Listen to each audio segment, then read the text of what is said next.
All right, so yeah, as the thumbnail says, there's really no gimmicks. I know I see a lot of gimmicks, like, oh, the 2-bar system. Maybe you should just go copy an entire song structure that someone else wrote and then just change the chords. That's not fulfilling, is it? Because you're creative, and creative people don't want to just copy stuff. It's not quite the same. You're about to have a total songwriting transformation. Before you sit down and write an 8-bar or 16-bar loop, which, hey, I've done this a lot of times. It's super fun, but usually those turn into like 6 or 8 hour K-holes where you're like, oh, I forgot to eat. Here's what you're gonna have to do. You're gonna have to turn on your songwriting brain muscles and start exercising those. It's gonna be like any other form of skill. You're gonna need to do it many times. You're gonna fail along the way, which is perfectly normal. And then you're gonna slowly improve. Actually, you might improve quite quickly.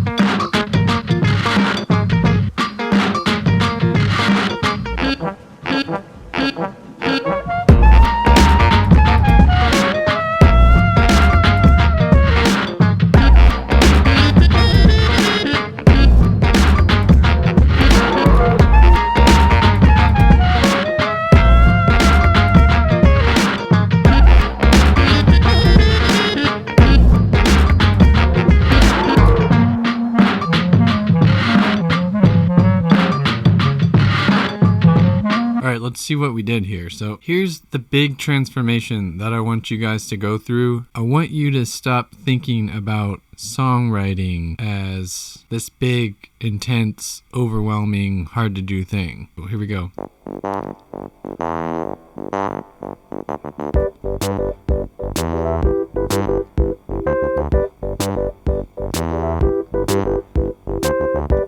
And I'm a big fan of Ethiopian jazz, so this kind of came out of me.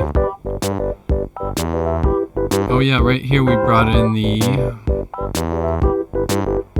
Electra, so we brought in some keys, we did a lead,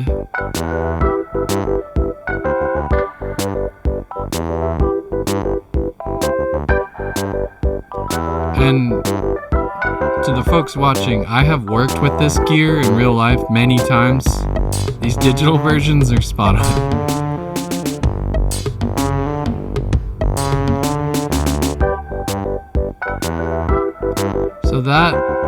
So let me show you what happened here. So I'm cruising along, I'm writing my song, I got my little key part, and it's cool. And I thought, if I really wanted to finish this, I'd come back and do like percussion and vocals and all that.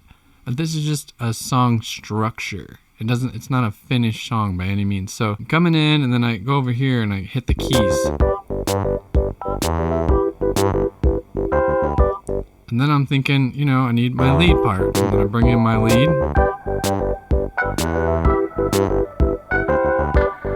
And that all goes on, I'm looking at my bass line, it's repeating. And for this exercise, I just did the old copy paste. I wouldn't recommend doing that if you want to make your music interesting. Sometimes it can work though. It's not the worst thing ever or anything. But I got to here, keep in mind, there's nothing there before. And I thought, well now, Jason, it's time for a transition. And that's when I wrote this thing.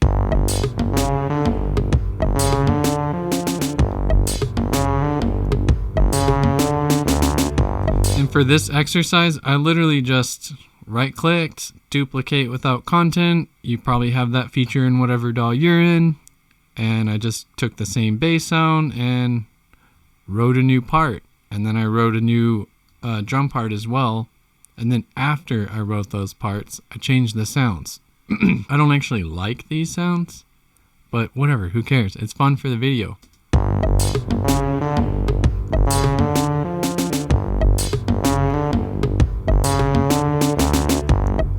Nice. All right, and then I was like, okay, cool. Like, I'm digging that little turnaround, and now my intuition, which is what you're gonna write your songs with, your intuition. My intuition says, let's go back to the verse. So here we are, back in the verse. Nice.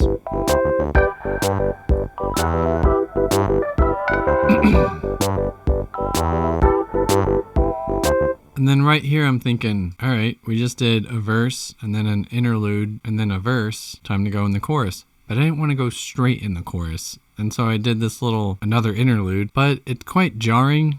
Doesn't totally fit, and there's things that I can hear that I could do to make it better later, but let me just show you real quick. So it's basically just a kick drum, and then I added some whatever goofy sounds to the kick drum.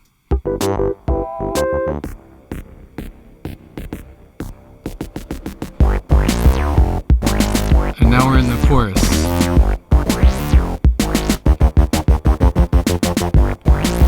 And this obviously would get hi-hat.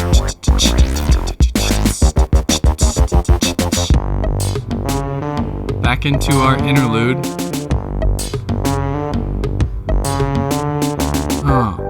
Back into the verse. And a lot of songs have this song flow.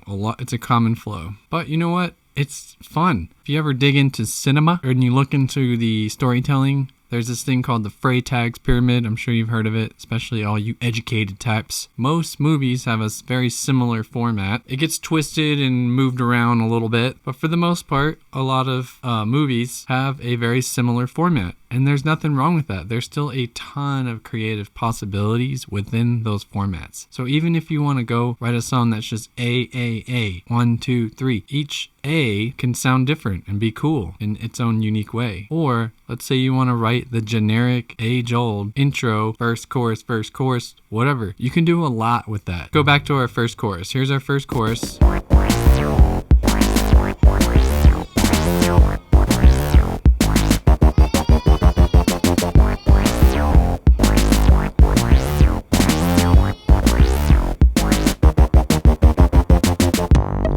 Back to the interlude, and I just copied and pasted it over here. And then verse.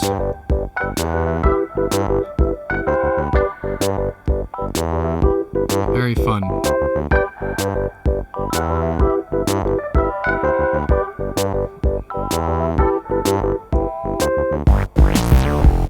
Second chorus.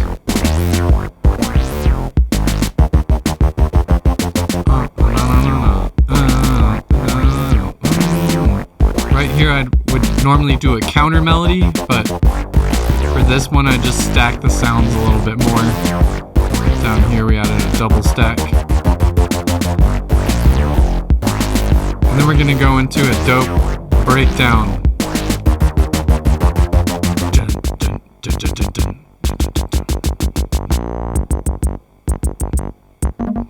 Not the right sounds, but it's fun anyways. And then back to our verse. This time, I wanted to hold off on the keys and bring them in after a couple bars. 4, boom.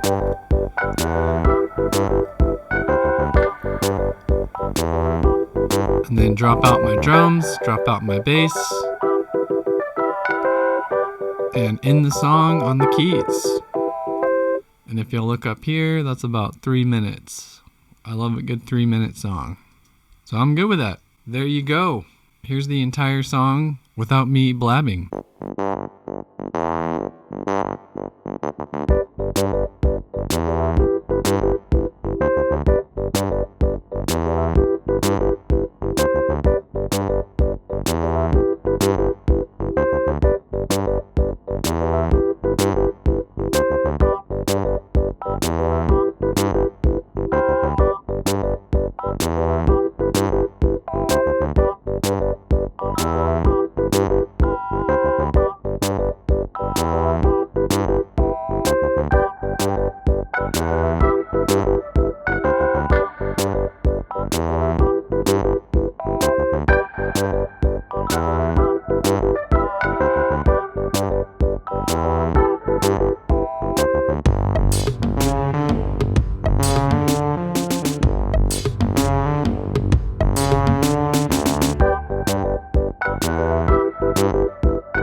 3 big keys that will break you free from a loop mindset. Number 1, before you start, decide that you're going to write a song. Number 2, write a song. Number 3, enjoy yourself and make things spicy. Thanks for stopping by, and let me know what you think in the comments. I hope that this information is as transformational as I feel like it is, because I know so many of you out there are a lot cooler than you think, and you have a lot more talent than you think. There's an arsenal of incredible songs that are in you. All right, peace out.